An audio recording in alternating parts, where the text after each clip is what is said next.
the President of the United States and his administration are seeking to transform, in particular, their economic relationship with the world and therefore very much with us. We have the single biggest trading relationship with you of any country in the world. We're your biggest customer. We buy more from you than China, Japan, the UK, and France combined. It's a huge relationship in all ways, not just economic. And the President and his administration are seeking to change that in ways that I think are quite consequential.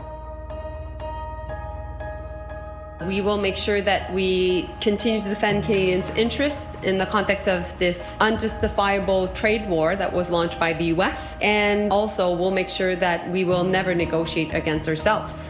And so we will be there to stand strong. And it's not true that we will go through this psychodrama every 30 days.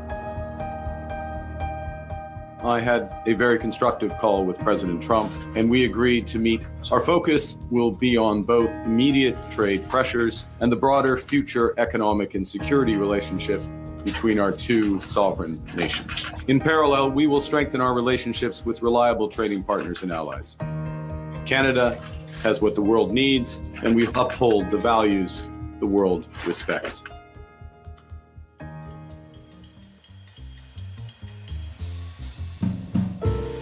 Welcome to What's the Big Idea? I'm your host, Michael Benarroch, President and Vice Chancellor of the University of Manitoba. Today's guest is someone who has spent his career helping Winnipeg and Manitoba dream bigger and think smarter about growth.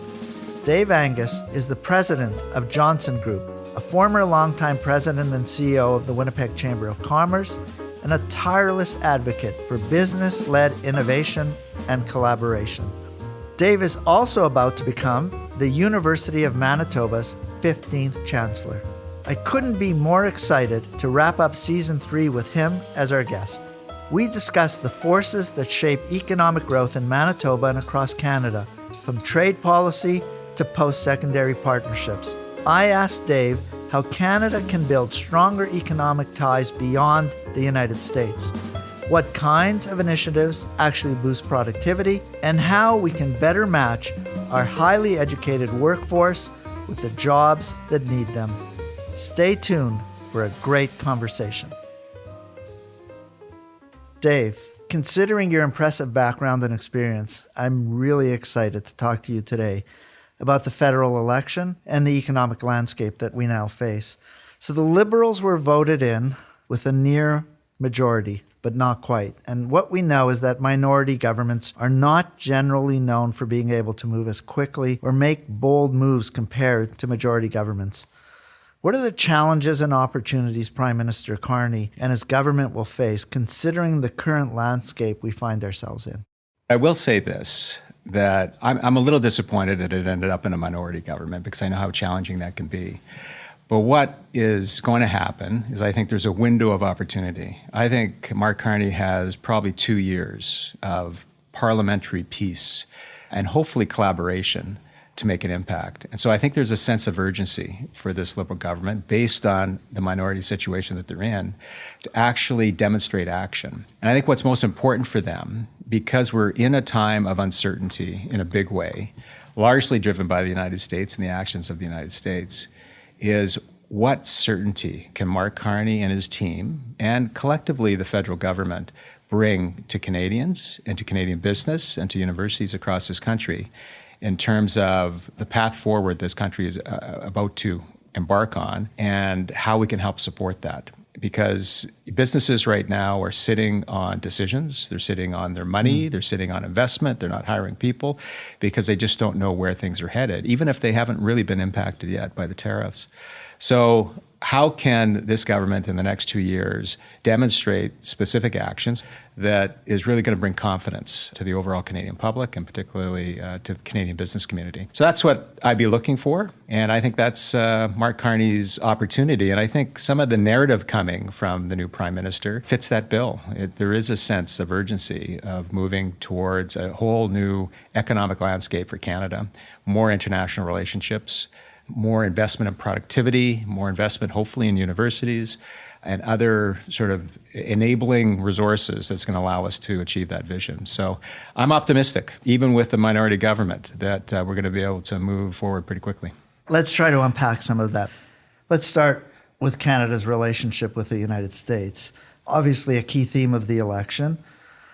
The current United States administration is creating significant uncertainty, and it's happening daily. The latest is a tariff on movies.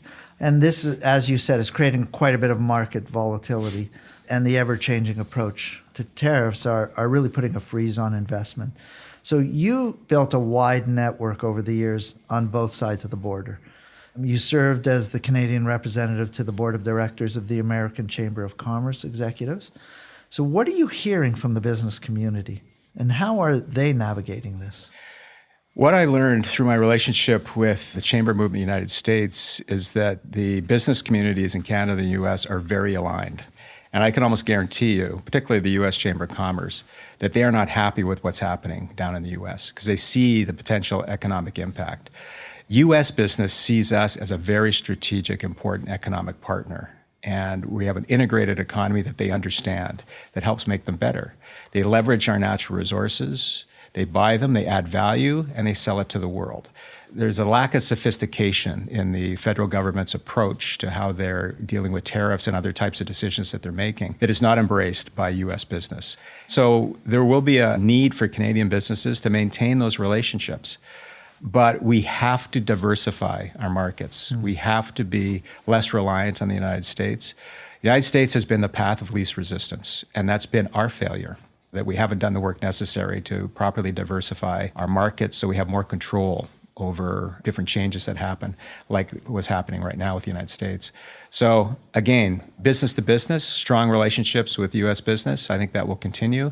And that actually brings me hope that we're going to find a path forward here. Yeah, and part of what's so challenging is, I think that integration you spoke about, in fact, a lot of it was planned between the two countries, right? We planned this supply chains the way that they exist. Right. And so to have them disrupted in the way that they've just been disrupted, I think it's come to a surprise to all of us. But you're right, it has shown us, and I think Mark Carney has said that the relationship has changed, and so we have to find a new path forward. Well, it was always based on this continental view to how we, as the North American continent, can work together to be a powerhouse internationally. And we have to get back to that notion. So I think the opportunity, actually, for our two countries is to renegotiate a new Canada-US-Mexico agreement that'll define the rules of engagement and create certainty. And I think American business understands that because we all have assets that we bring to the table, including Mexico. There's going to be some things they bring forward. There's other sectors that are at risk. You talk about the movie industry just recently, 100% tariff.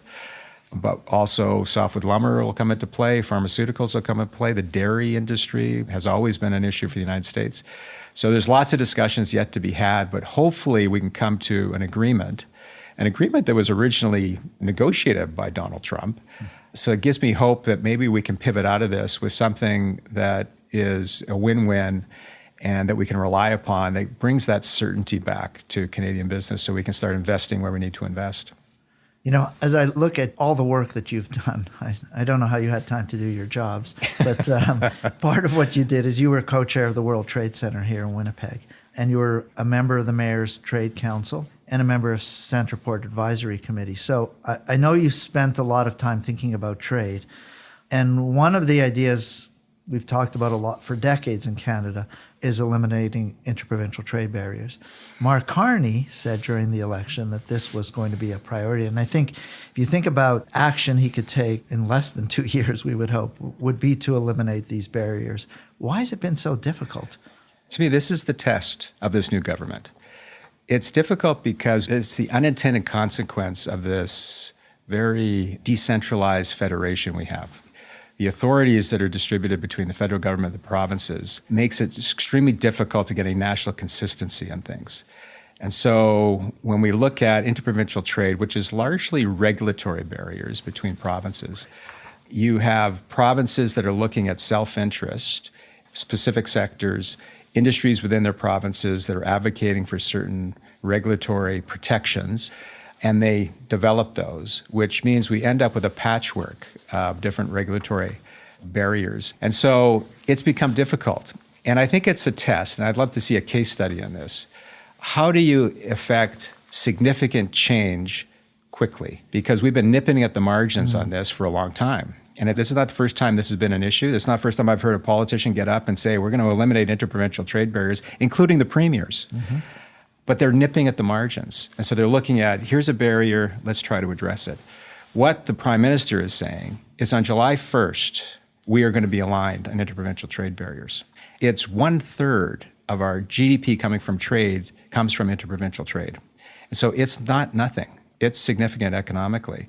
So we need to do something here. So what's the method through which we can align ourselves nationally July 1st? And I think is rip off the Band-Aid. I think it's federal leadership.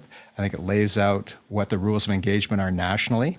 You can talk about some exceptions, but I think we have to carte blanche, eliminate the barriers, and then start looking at different pockets that maybe we want to make some changes on. But it's going to be interesting to see how they approach it. And we already have 3 provinces that have decided they're going to work together to eliminate them. Right. And I'm hoping other provinces hop on board. But I think this is the first test for this new government.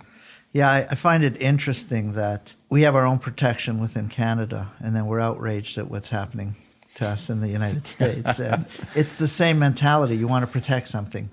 There's a lobby within your province that is lobbying you to not, because they're going to be protected. But the reality is it's damaging our competitiveness.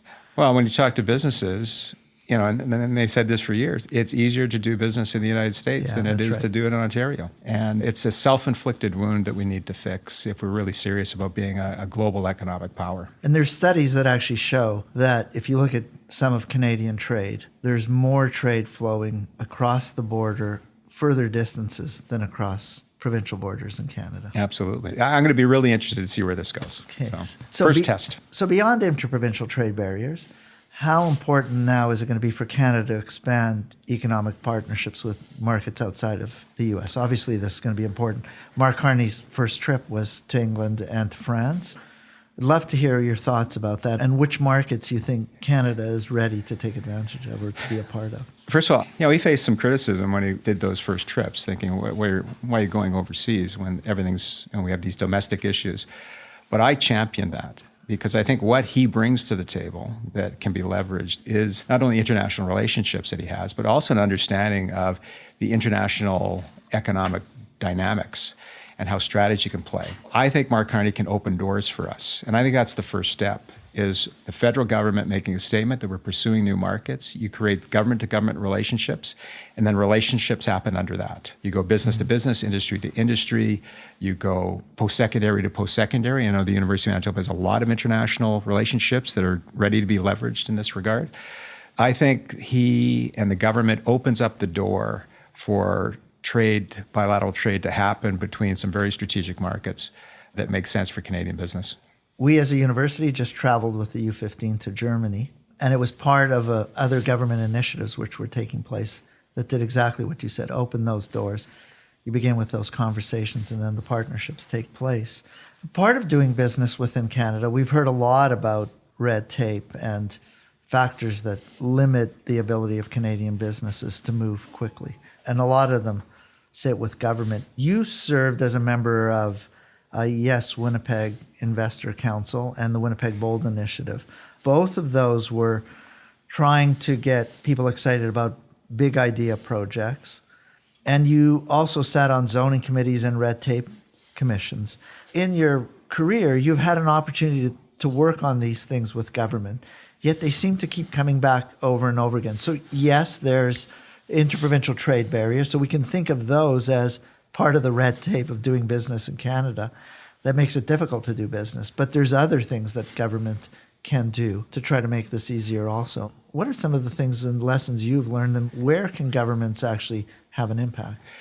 One of the challenges that I've found with government, particularly at the city level, which has its regulatory issues, really has to do with culture. And we talk about the challenges of getting projects off the ground and getting permits and getting things moving for business that are sitting there waiting for approvals and waiting for the red tape to kind of flush itself out.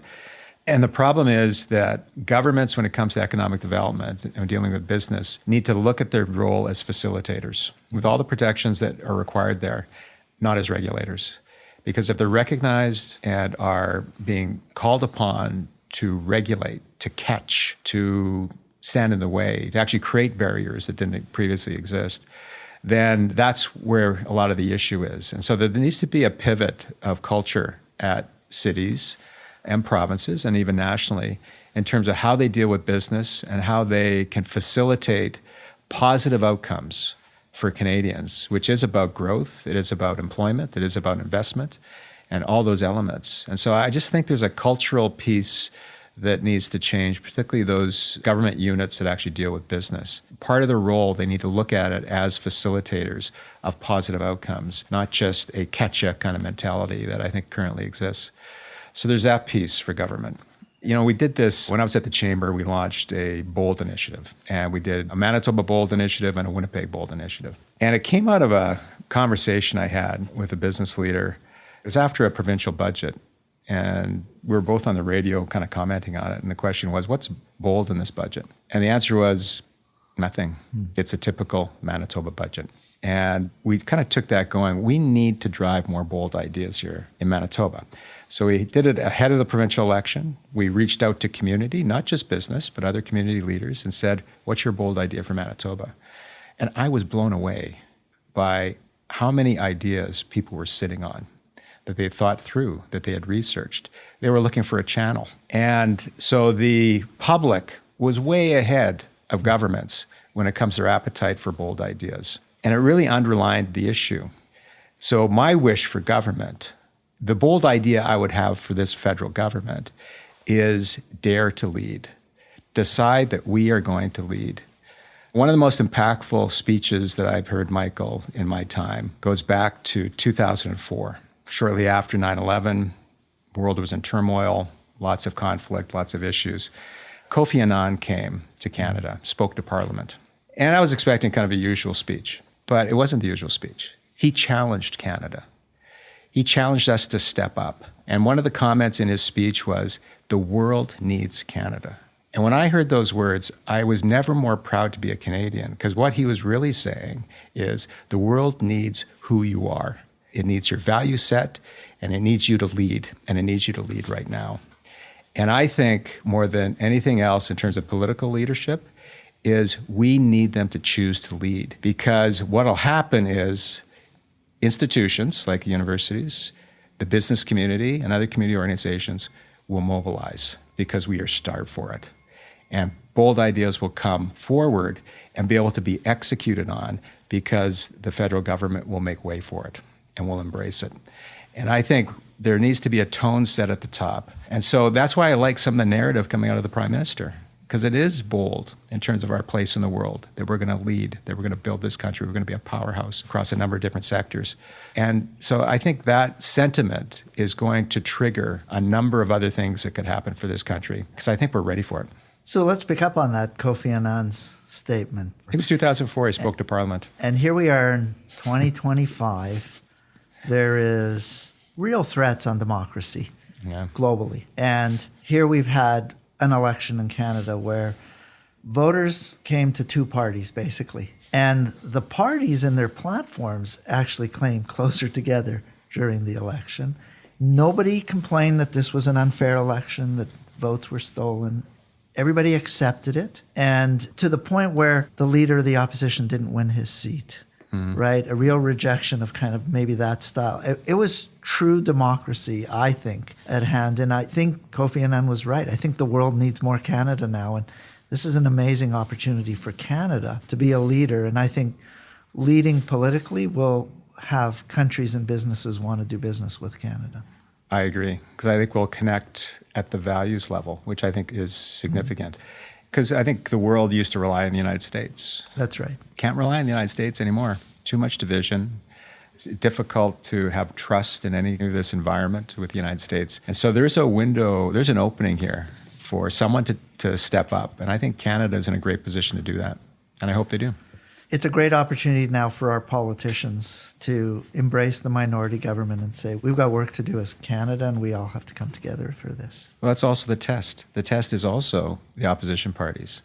Why are you there? And boy, if they could ever pull together Parliament, imagine what we could do, Michael, without all of the partisan jabs and all the energy focused on just trying to rip each other apart. Imagine if they actually worked together. And that's why I do think we have a 2-year window really to make a difference and for Canada to step up internationally. And so I'll be looking at the behavior of the opposition parties as well, and I hope all Canadians do and hold them to account. It's going to be an interesting time, starting with visits to Washington by our Prime Minister, and we'll see how this unfolds. We in the post-secondary sector, of course, think we're a big part of the solution and the future. And we've received criticism recently as post-secondaries, but we truly believe we're part of the solution. And one of the things all the leaders spoke about in this election was trying to get productivity moving again in Canada. A big challenge. We've seen productivity lag in Canada, and as a result, we've seen per capita incomes not grow as quickly in Canada as some other countries. So the Royal Bank just released a report called Capitalizing on a Highly Educated Workforce. One of the things it said is that Canada actually doesn't take advantage to the full extent of its educated workforce, and that many graduates were not ending up working in their fields of expertise. And so what do you see in regard to the productivity gap, and how do you think industry and universities can work together to address this? Well, first of all, I'll say that the only way we're going to address it is for industry and universities to work together, because they both have a very important role here. And what's required is just better alignment between where we're headed economically, what the jobs that will be available and the skill sets that are required to drive our economy, and what's being developed and enhanced through our university system. And one of the parts of the report that was interesting was there's this dysfunctional federation we have in Canada to a certain degree.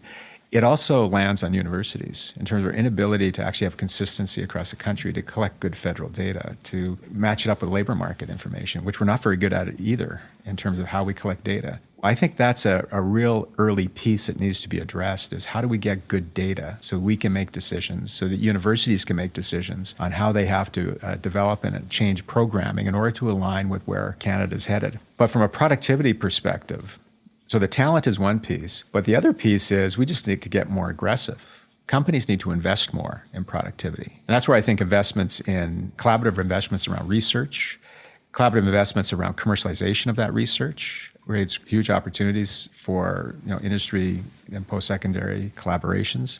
I was at a session with one of the senior people from Google Canada. We're talking about AI, and AI is a thing. Trust me, in my business, not a day goes by without talking about the application of AI and how we're going to get there. One of the big pieces to that, and probably the biggest limitation, is skill sets. What skill sets do we require on a go-forward basis within our company in order to fully leverage the AI potential? And that's where partnerships with post-secondaries will be important, is to generate those kinds of things. But here's the other lesson. AI was invented in Canada. We have lots going on in AI in Canada, but the US is really leading in it because they're investing in it and they're getting more aggressive on it. And so I think from an industry perspective, there's a role to play in terms of how we better leverage research, how we better collaborate with universities in order to bring an economic result. And so universities have lots to do, but I also think industry has to also step up. And it's just a natural collaboration to deal with our productivity issue. We talked about trade, all the work that we need to do on trade. Let's develop new relationships with other countries. If we don't deal with our productivity issue, nothing's going to happen because we won't be competitive and there won't be a reason for them to actually want to do business with us or invest in Canada. So it's a big part of where we need to focus going forward. And the solution really is ripe for collaboration between industry and universities. I'm glad that report was very well done. And I think the recommendations are ones that are ready to be acted upon. Dave, I wanted to pick up on one of the points you just made, which was about productivity and industry needing to invest more. I think for a long time, we've relied on the U.S. So we may have been innovating, but then we take it to the U.S. And I think there's been a number of Canadians who have been writing about this as being a challenge, that we need to do more of this within Canada. I think there is a realization now that our relationship with the U.S. is changing, that this is the time to tackle this for Canada, and we've already fallen behind. And so I love your example of AI, and you see China also investing deeply in AI. This is the time to do this. Mm-hmm. It is a time, for sure. So we'll see how Canadian business responds. But the U.S. spends twice as much on technology and equipment than Canadian companies do. And so we need to close that gap. And I think that there's a role for government here. I'll give an example. Like even at the province, we're looking at payroll tax.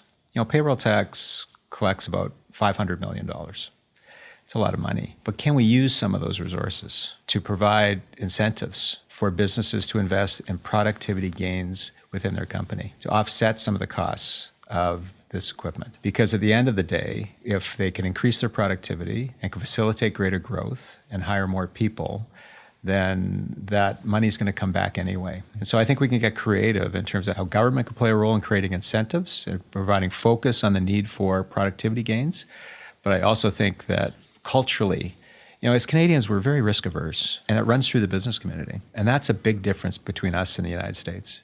And so I think we have to get over this risk aversion, and we have to start investing and believing and having the confidence that that investment's going to gain a return. And so again, with sort of the political winds of the day, with very strong leadership at the federal level in terms of strong vision forward, and with some government supports and incentives in place, I think we could turn the corner on productivity in Canada and make some of those gains. And again, in collaboration with organizations and institutions like the University of Manitoba, those will be key going forward as well. So I love those ideas. I think the whole idea of this podcast, which was the big idea, was to bring some of those bold ideas out, but also to talk about risk taking, right? So if you're going to follow a big idea, you're going to have to take some risks. And I know we are, as a university, are risk averse. I think it's in our Canadian nature, as you say. So I love the way that you've characterized that challenge for Canada. We always compare us to the United States. The way we view risk in Canada is if you take a risk and you fail, you're a failure. If you take a risk in the United States and you fail, you learn from it, and then you take the next risk. And so I think we need to be able to change the way we view business success and failure that way, that we should be championing people to take risks. And even if it doesn't work out, it'll work out the next time. And great place to do it is universities. Fail when you're 22. You got time to recover. Yeah, have a long runway. Start a business, fail when you're 22. You got a long time to recover. So let me just shift focus a little bit, because I want to talk about something that's been a challenge for universities recently. And part of it is looking at universities, and I don't think we've done a good enough job as universities to position ourselves this way, as an economic contributor to the economy. And, we talk about our research contributing, 4 times for every dollar we spend. But international students have been a big part of the growth of universities in Canada. And I think, was part of Canada's strategy to expose Canada to the world, bring international students here. Some of them go back, build relationships. We probably haven't leveraged that, again, as much as we should have. But the previous Liberal government introduced a series of policies that created significant challenges for universities and colleges to recruit international students. And to give you an example, our applications this year fell by 50% or 55%. What are you hearing from the business community of the challenges that this will create in the future and where this is leaving Canada? Well, I think the business community has a pretty good view on that because they think long term. And I would say that they are concerned about that policy and kind of the long-term impacts, because we have been a country built on immigration, built on new Canadians coming in and helping to build this country. The international student recruitment was a huge enabler to attract people from other countries around the world that add value, not only talent-wise, but also culturally, and also in terms of having more of an international view and internationalizing Canada. So it is just bad policy to put restrictions on international recruitment.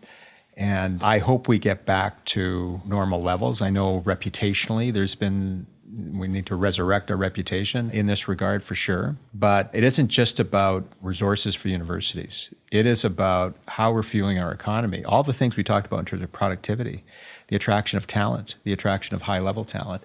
We need a broad scope in terms of being able to do that. And so I just think it was a bad move by the federal government. And I hope they look at their strategy of being more global superpower.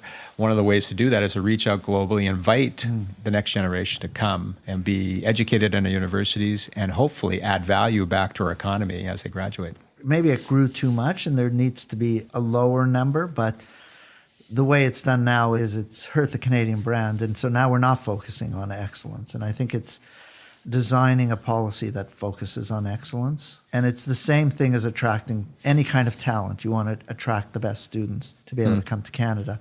And many of them will make their lives in Canada, and some will go back home and in their countries and then remember Canada and work with us. I remember one of the interactions I had with the university when I was running the chamber.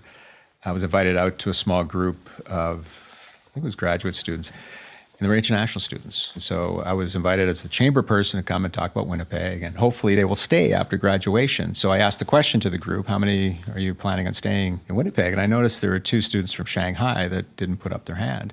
So I turned to them, I put my chamber hat on. I started talking about all the great things that we have here and the low cost of living, you get more for your money, you could buy a house and buy a cottage all at the same time. It just really went into that chamber shtick, right? And I just remember, I'll never forget this, because the young woman looked at me and goes, Mr. Angus, low-cost housing isn't my dream. And I'll never forget that, because of course it's not. And so we also need to be creating an exciting future for both our graduates here in Canada, but also the international students, so that they do stay, add value to our economy, and can really pursue a very exciting career here. Yeah, and I think we've got a challenge to get this right. I hope, again, the new Prime Minister and their government look at streamlining the policy so that we do get it right for what's best for Canada. And again, with the situation changing so much with the United States, this is going to become even more important in the future. Well, I just think there's a natural alignment in terms of where we need to go as a country and the role of the universities going forward, increasingly so. So I think there's a window of opportunity for you and for the University of Manitoba and others, other post-secondaries across the country, to play a very key role in this path going forward. So picking up on that, and now talking about your next challenge in your career and where you go next. You didn't tell me it was going to be a challenge. Oh, right. Sorry. We only tell you that after you accept. Yeah. But I've mentioned many of your roles, and you've been so committed to community. You've worked with the YMYWCA, the United Way, the Winnipeg Poverty Reduction Council, and many others. There's too many to list. And when we spoke about your next role here and becoming the 15th Chancellor of our university, you spoke about your dedication to the city and the province and our institution, and your values of the places that you've worked and the values of our institution. And when we announced that you were to be the next Chancellor, the 15th Chancellor, we were flooded with positive comments. And I have a big family. And I remember your reaction was, really? Who are these people? And so we're really excited. Maybe it puts now a little bit of pressure on you to fill the role. But what do you want to accomplish here? And why did you accept this position? Well, I accepted it because, number one, it's an honor when your post-secondary that did so much for you at the early stages, which is so critical, asks you to play an important role. Of course, I'm going to say yes. It is an honor. I still didn't really know why I was being asked. And so trying to really navigate what's the expectation of this role. But as I get to know the university more and kind of get a sense of the strategy for the university going forward, some of the issues that are faced with post-secondaries, but also the University of Manitoba going forward, I'm just really getting excited about learning more about the university, but also engaging more people in our community about the important work the university is doing and how they can participate, how they can partner, how they can get engaged with this amazing place. When I was running the chamber, we had the first State of the University address by your predecessor, David Barnard. And they just did an economic impact study, and it would be great. So I was expecting this kind of economic impact study. But I was blown away. And I know the audience was too, in terms of the breadth of impact, because it was all about impact, both economically, but also socially, when it comes to the research, when it comes to commercialization coming out of that, and some of the partnerships that currently existed with industry that were meaningful that nobody really knew about. It just went on and on in terms of how impactful the university is to our community. We need to embrace that. We need to understand it. And so my role is to be a voice or to create openings for other university voices to be able to tell that story. Because the more I get to know the university, the more I realize there is a great story here that needs to be told. And the story is that universities play a vital role in the future of this country, but also our province and our city. And so I'm excited. I have a big mouth. When I get passionate about something, you can't shut me up. And so I'll be out there, spreading the word about the university. Well, I think the time is right. I think the time here in Canada where we've come together as a country, unfortunately, due to what's happening in another country, but it's brought us together as Canadians. And I think one of the things that's defined your career is bringing people together and the empathy you've shown. I remember when I first met you and you were at the chamber, it was, again, how can we work together? How can we get the right people around the table to maximize the contributions? And I think you're the right person for the right time. The University of Manitoba is proud to have you as our 15th Chancellor, and we're looking forward to an exciting time in the future. So thank you, Dave. Terrific. Thank you, Mr. President. I hope you've enjoyed listening to this conversation with UM's next Chancellor, Dave Angus. That's a wrap for Season 3. If you want to help us reach a bigger audience, write a review or share this series with your network. And join me for Season 4 launching this fall. We'll unpack more big ideas on topics such as economic reconciliation and how UM is at the center of the satellite industry. Until then, keep thinking big.